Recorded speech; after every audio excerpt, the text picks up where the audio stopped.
My name is Ninya Mikaila, and I am a historical costumier and author of books on 16th century dress. For my work in reconstructing clothing from the past, I draw on a wide range of source material to try and discover exactly how garments were made. Paintings and portraits are one of the richest and most immediate sources, and in this talk I'm going to look at what we can learn from the depictions of clothing in a selection of paintings from the Golden Age exhibition. I'll discuss how drawing on other reference material, such as surviving garments and documentary records, can help further illustrate what the artists have presented. I hope that having watched this presentation, you'll look at the images in a new way and see more than immediately meets the eye. It may seem strange to begin a talk about dress in the 16th and 17th centuries with an image of a naked woman.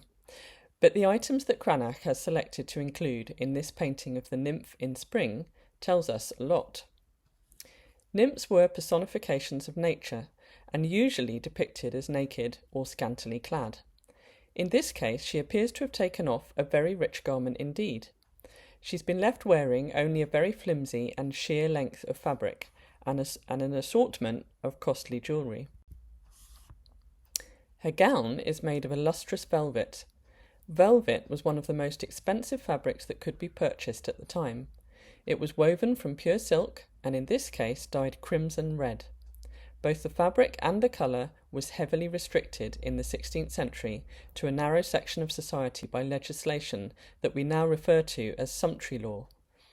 Having one's choice of clothing limited by law is an alien concept to us today, but such laws were enacted in just about every European country in the early modern period.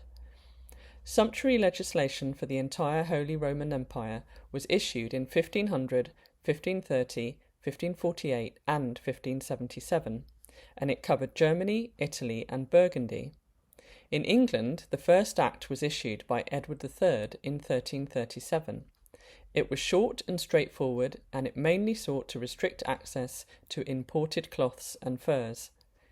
In the 16th century, Henry VIII issued Acts of Apparel in 1510, 1514, 1515 and 1533. Edward VI, Mary I and Elizabeth I all issued further proclamations to supplement the existing laws. The reason for the restrictions, as laid out by those in power, was to protect the domestic markets and to prevent subjects from financial ruin by being allowed to spend on luxuries which were outside of their means. Though these goals may have been genuine, the system also ensured that the population could be divided into an easily identifiable hierarchy.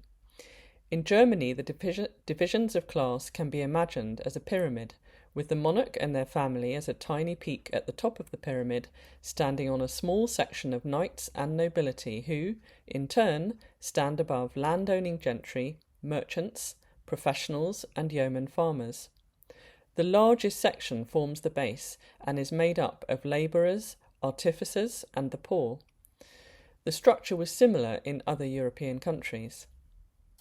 If the lady representing Cranach's nymph was a merchant or member of the landowning gentry, she would be allowed to wear some garments made from velvet. However, since the velvet is dyed crimson red, she would have to belong to the small section of nobility immediately below the royal family to be permitted to wear a gown, the gown on which she lies. I'm going to come back to this and explain why later. Although much of the gown is obscured, we can see that the style is typically German. The sleeves are made from a series of strips caught at intervals with bands which would fit closely to the arms, revealing puffs of white fabric beneath. Another painting by Cranach in the Kunsthistorisches Museum in Vienna gives us an idea of how the nymph's gown would appear if she were wearing it instead of lying on it. This fashion is thought to originate from the Landsknechts, German mercenary soldiers who were known for their flamboyant dress. In the late 15th century, they began to cut slashes into their clothing to reveal the linen shirt below. The arrangements became increasingly complex in the first quarter of the 16th century, and slashed and puffed details were quickly incorporated into fashionable dress worn in and around the royal courts. In England, it was known as the Almain style. The wardrobe of Henry VIII includes many instances, including a doublet of tilsant, which is a silver or gold silk fabric, decorated with oak leaves and puffed with fine linen cloth, and a pair of white embroidered hose in the Almain fashion, with white, black, and purple satin. Here we can see two more examples of the Almain style of sleeves, one depicted on a Welsh effigy carved in 1527, and the other a rare survival of 16th century dress in Kempten, Germany. Unlike the original soldier's clothing, the puffed fabric was cut out as a separate piece known as the pullings out or pullings through. Now we will skip forward to the beginning of the 17th century. This lady wears a beautiful example of the ultimate accessory of the late 16th and early 17th centuries, the ruff. This was a fashion which developed gradually from the tiny gathered linen frills seen at the top of men's shirts and women's smocks in the early 16th century. The frills grew over decades, and at some point they were separated from the main bodies of the garments to become items of dress in their own right.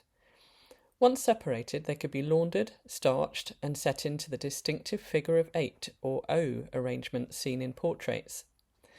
Ruffs could be made in plain white linen, or trimmed with lace, spangles, which were sequins, or embroidery, and sometimes even coloured using pigmented starch.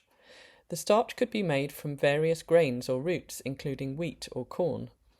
This proved very contentious in times of poor harvest, when foodstuffs might be used to keep up fashionable appearances of the rich, rather than feeding mouths of the hungry. However complex the ruffs depicted in portraits appear, they are always essentially long gathered strips of fabric sewn onto a neckband.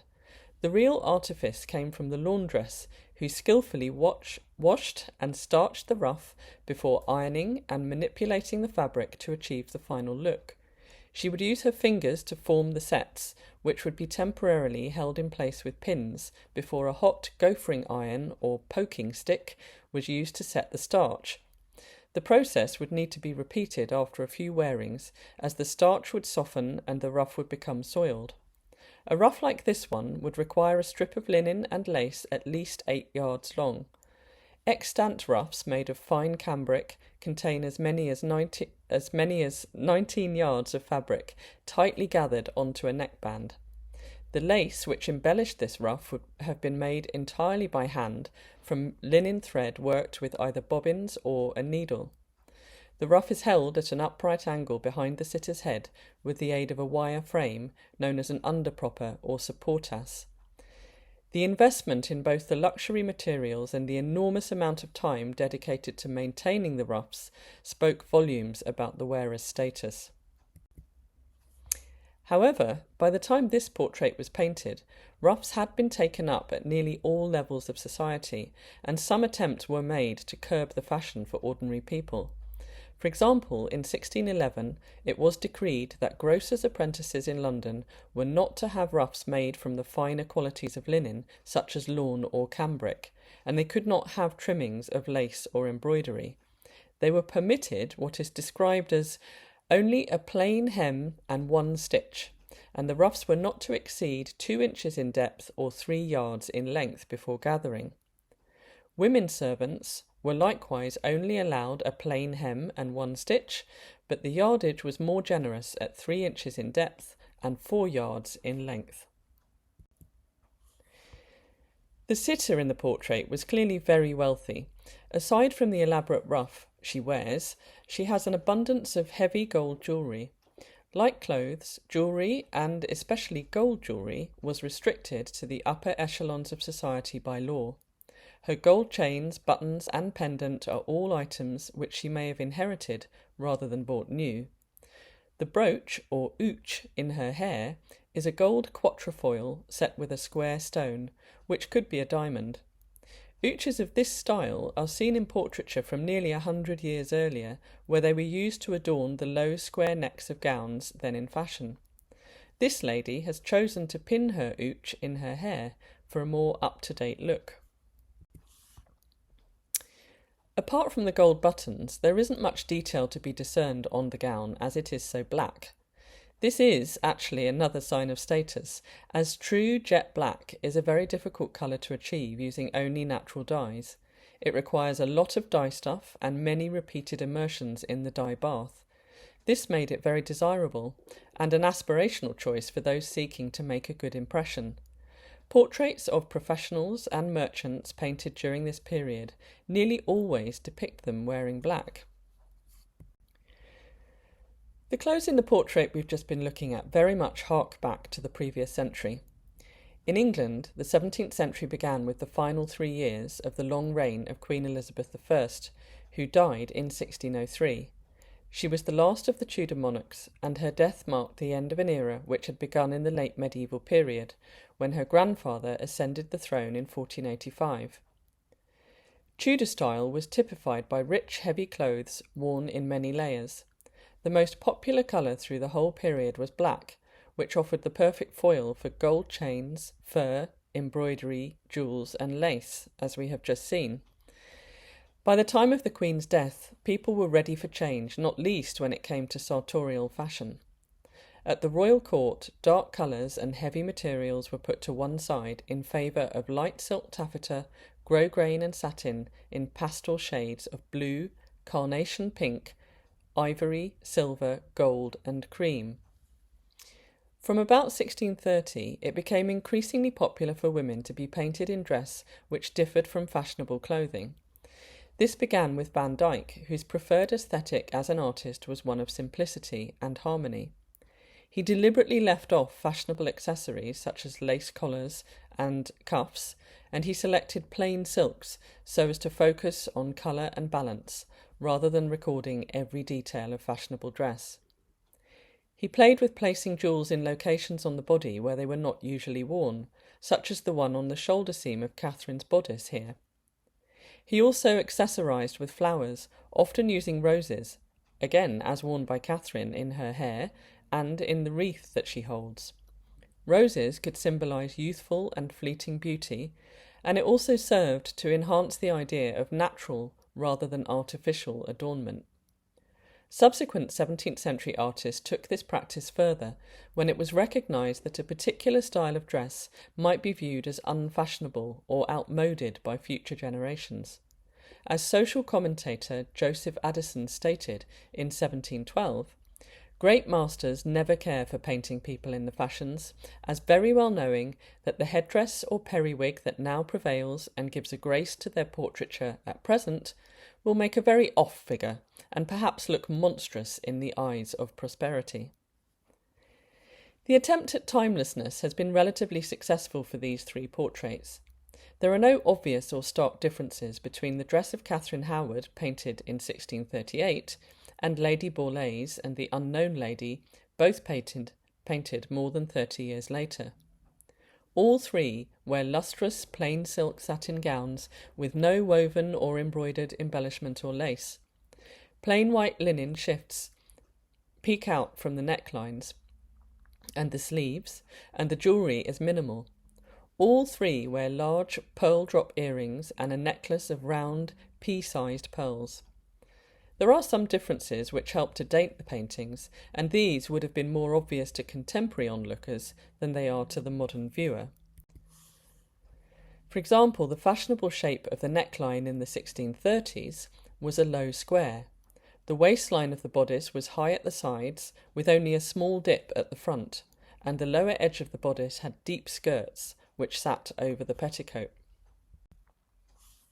As the decades passed, the bodies lengthened and the torso appears elongated by a slightly higher, boat-shaped neckline, which barely clings to the shoulders, and a much longer point at the waist. In the portraits, these features have been partially obscured by the addition of classical-style drapery, which always features in portraits of this period. The hair, which had begun as a bun at the back of the head with a few curls framing the face, became fuller with much more volume at the sides. For dress historians looking for accurate representations of clothing as worn during the second half of the 17th century, this practice is somewhat frustrating. This portrait is supposed to depict a member of the Harlem Civic Guard. The Civic Guard were a group of volunteers who supported city authorities by keeping a watch and closing and opening the gates.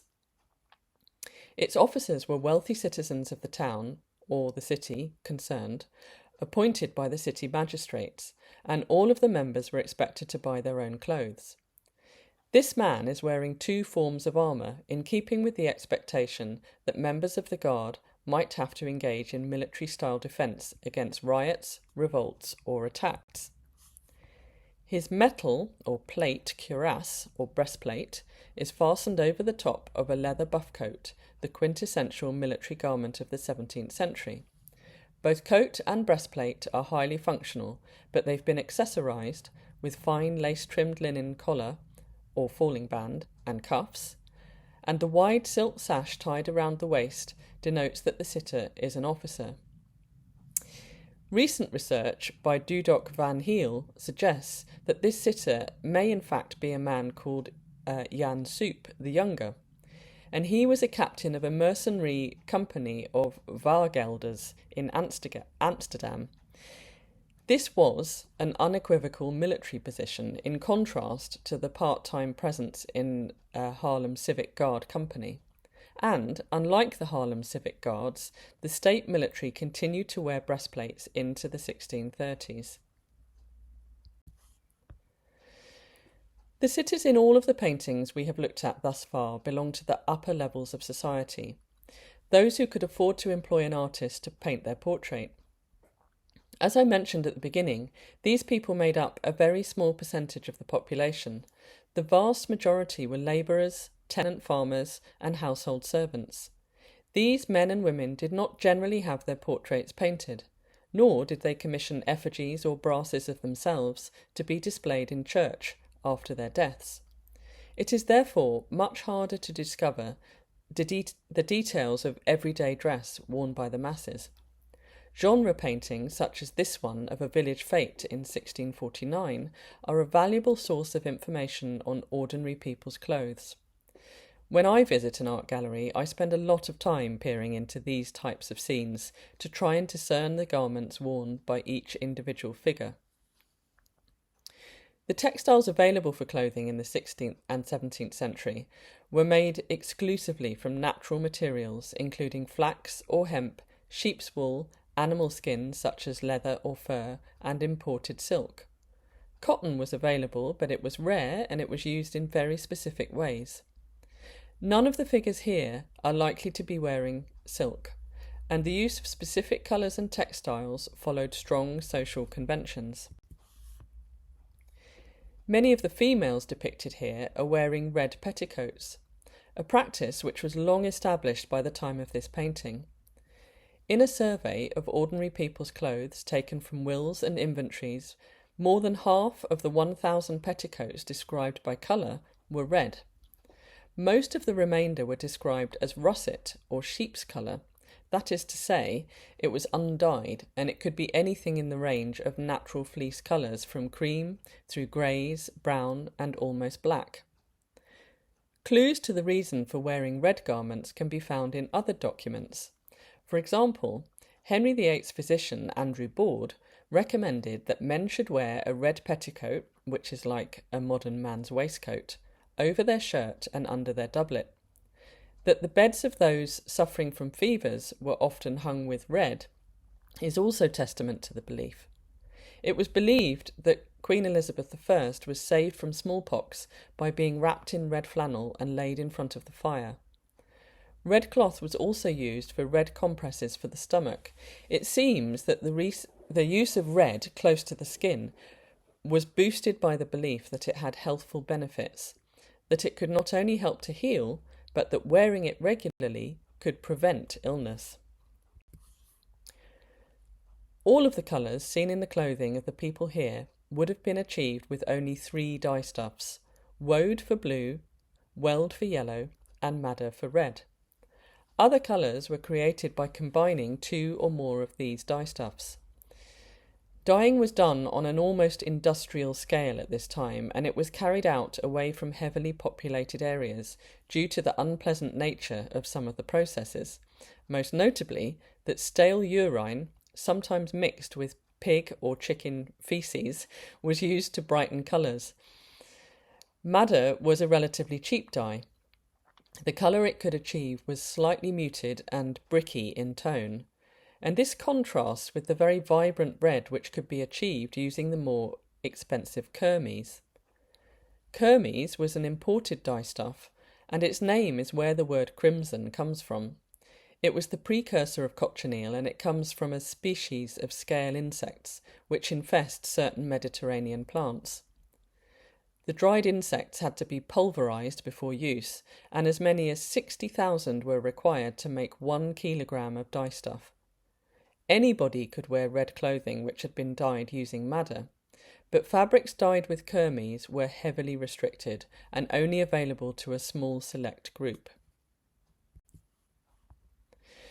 The same documentary survey I just mentioned revealed conventions in the use of colour which are well illustrated in this scene. In addition to the striking use of red for the petticoats of women, we find that blue is strongly associated with working men and boys, particularly household servants and apprentices. In fact, the association was so strong that it had a negative influence on fashion at the top end of society, and it's hard to find a portrait from the 16th century at least depicting a noble or elite person wearing blue. There are a lot of garments in this picture on both men and women which fit the description of russet or sheep's colour. This was a woolen cloth woven from relatively coarse, naturally pigmented wool. It was associated with country people. Some of the best surviving examples of russet wool comes from Labrador, where the bodies of stranded sailors were discovered buried at the beach at Red Bay. The sailors were from the Basque region of Spain, and they were wearing loose breeches and cassocks, much like the men in the village fate painting. The fabric for this cassock, which is one of a pair, has been woven into a check design using 2 different shades of undyed sheep colour. This is a reconstruction of the set of clothing worn by one of the sailors in the museum at Red Bay. It shows how originally the contrast of the white undyed wool and the naturally pigmented grey wool would have made a striking fabric. The 2 cassocks are worn one on top of the other, with the under cassock being worn with the slit opening at the back to minimise drafts around the neck. The sailors' breeches, which were known as slops, and the knitted netherhose or stockings are made from other shades of undyed sheep's wool. Another colour which stands out in this picture is white. While undyed white wool was relatively inexpensive to produce, white linen was achieved through long and labour-intensive processes. It was a highly valued product and worn with pride. Every man, woman and child, no matter what social status, wore white linen next to their skin in the form of a shirt or smock. The ideal was to wear one clean every day, and it was an important part of personal hygiene. White linen garments were the only ones which were washed in water in the way that we wash clothes today. All other clothing was carefully aired, brushed, and treated with specific dry cleaning solutions as necessary. The best and whitest qualities of linen were reserved for headwear such as caps and kerchiefs, and for best aprons. The women wearing white aprons for the special day of the fete in this painting would almost certainly have owned workday versions in unbleached or partially bleached linen. They might also have owned aprons dyed green, blue or black, which are the only other colours found in either documentary or visual sources. Headwear for men could take the form of felt hats or knitted caps.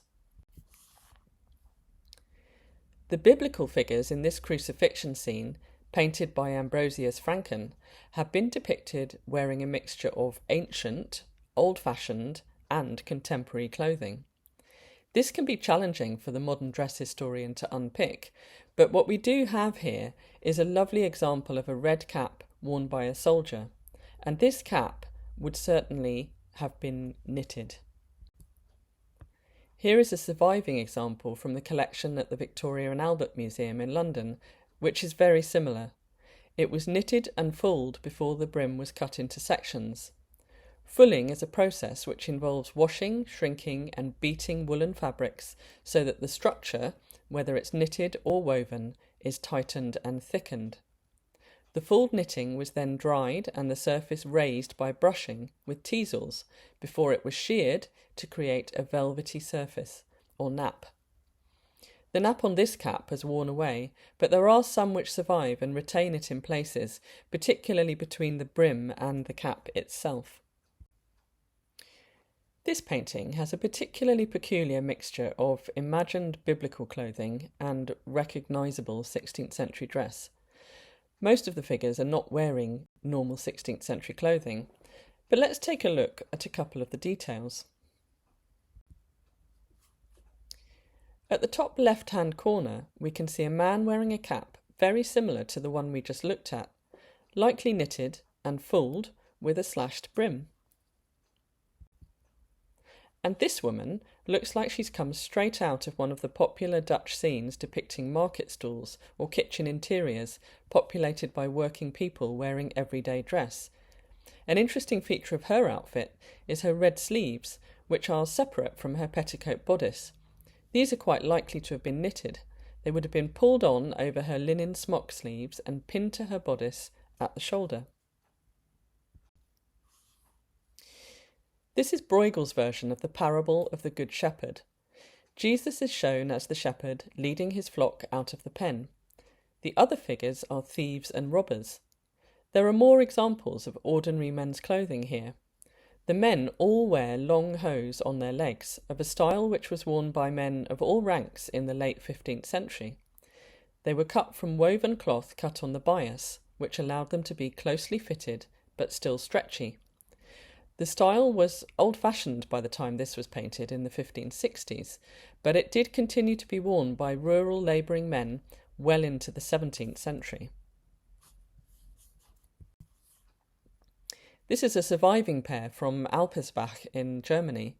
It's made from undyed linen, cloth, and it was found under the floorboards of a school, along with other items of dress, including 3 shirts and several pairs of shoes. The shoes depicted in the painting here are another style associated with country people. The stout leather ankle boots were known as startups, sometimes spelt star tops, which alludes to the fact that they were a high shoe or boot coming well up over the ankle. The shepherd in the background wears another medieval style of garment, the hood. It covers his head and his shoulders, and again you wouldn't see this being depicted in a portrait of a fashionable man, but it was a warm and practical garment which country peasants carried on wearing long after it fell out of fashion. Many men wear knitted caps, and the one on the left looks like it could be thrummed. Thrummed caps were knitted with short cut lengths of yarn on the outside, which gave a shaggy finish. This is an extant example in the National Museum of Ireland. The whole scene is set in biblical times, but all of the robbers and thieves have been presented in real styles of everyday clothing. The only addition by the artist is the decorative borders, which could only have been achieved with embroidery in real life, and this is something for which there is very little evidence for on ordinary people's dress. Sometimes the clothes depicted in portraits bear little relation to reality. This portrait of a woman dressed as a huntress in the late 1640s shows her wearing soft, relatively unstructured garments which were intended to mimic classical styles. The clothes may have been made specially for the portrait, though the props and drapery are likely to have belonged to the artist, who would use them for numerous commissions.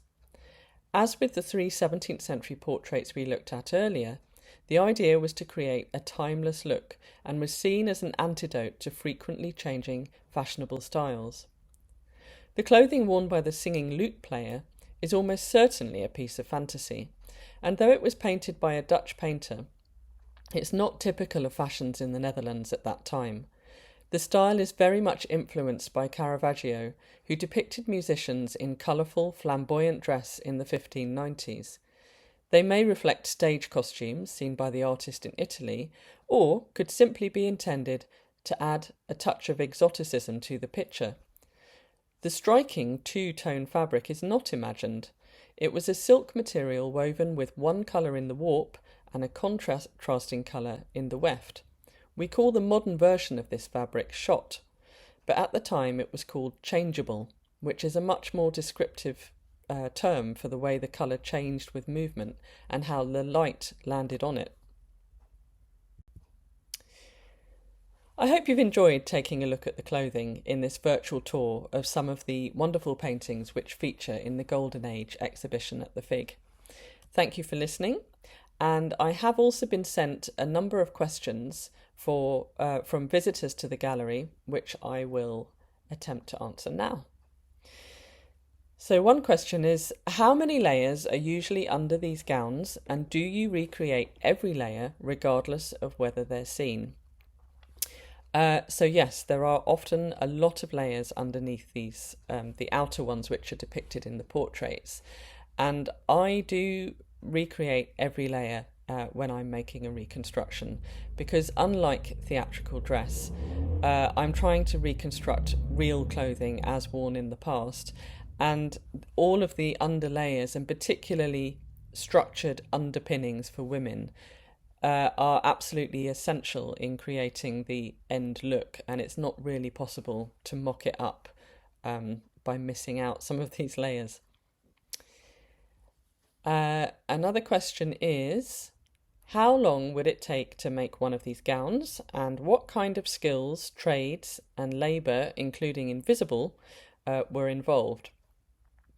So that's a good question, and it varies enormously depending on how many garments make up an ensemble and how complex those garments are. And another really important factor is whether I'm asked to make them entirely by hand, which is sometimes the case, or whether I might sometimes be able to use a sewing machine.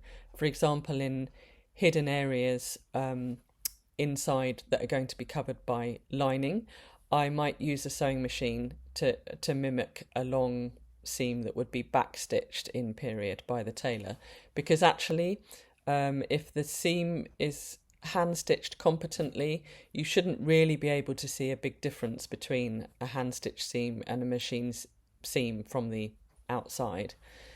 And there are a lot of very different skills involved. I often think that a 16th or 17th century tailor watching the way that I work would find it ridiculous that I attempt to achieve end results that actually required skills that were employed by a whole range of craftspeople and tradesmen.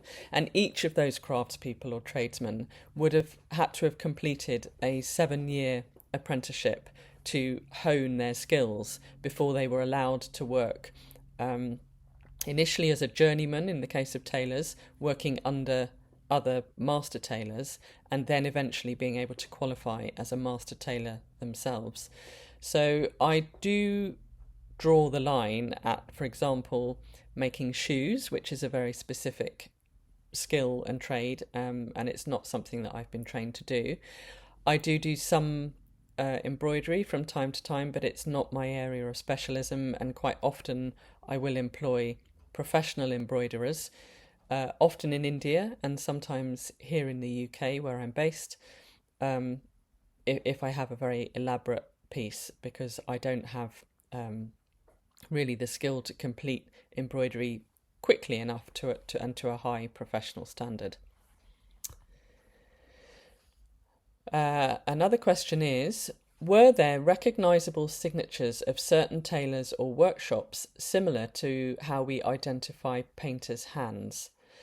So I'm not sure about whether I could identify specific workshops in the same way that we can see workshops of artists, but it's certainly possible to see the work of different hands when we look at extant items of dress or pieces that survive in museum collections.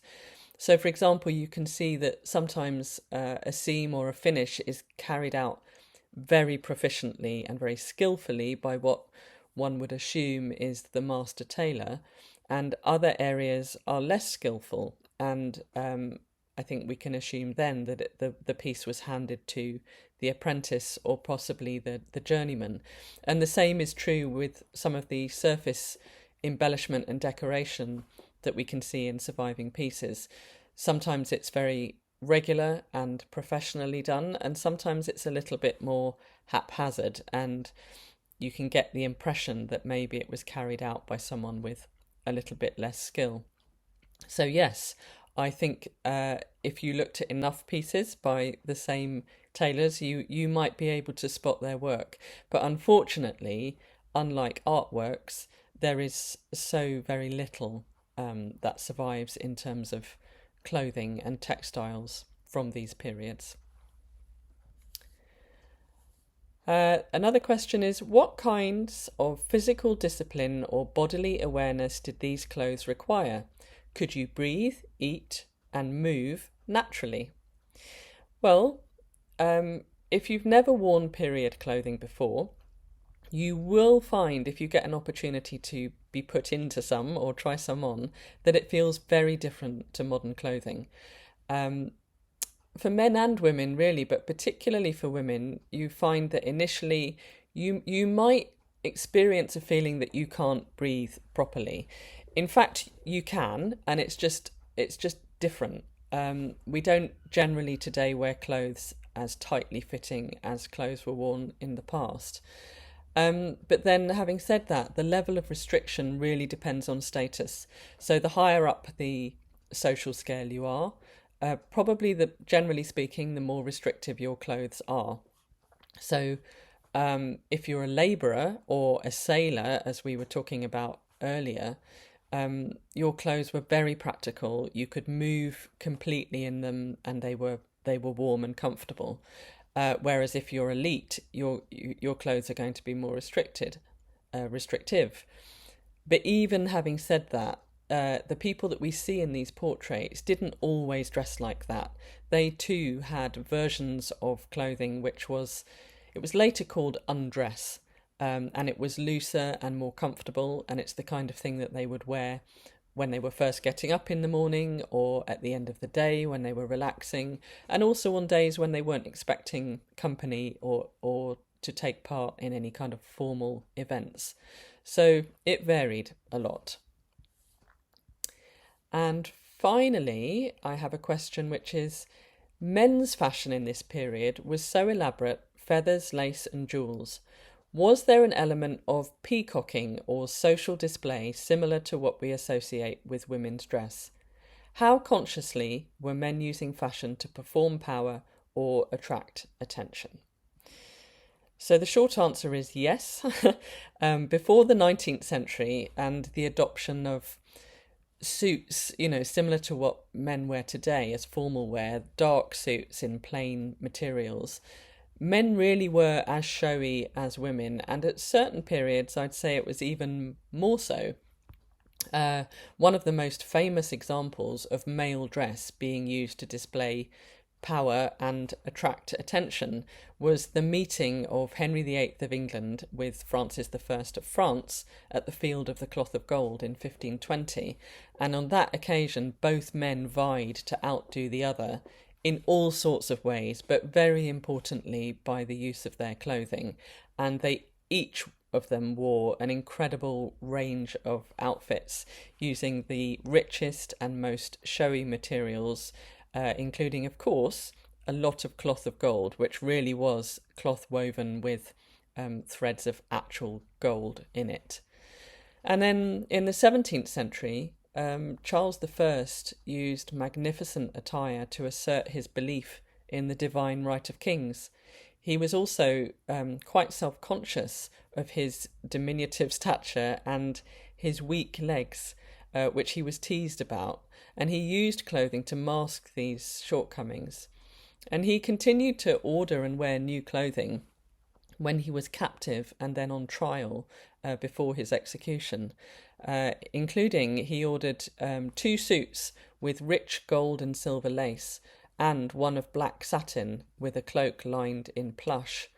And there is a portrait of the king when he's on trial, in 1649, and it shows him wearing a black satin suit along with the regalia of the Order of the Garter, making clear his status right until the very end. So I hope that answers those questions, and thank you again for listening, and enjoy the exhibition. Goodbye.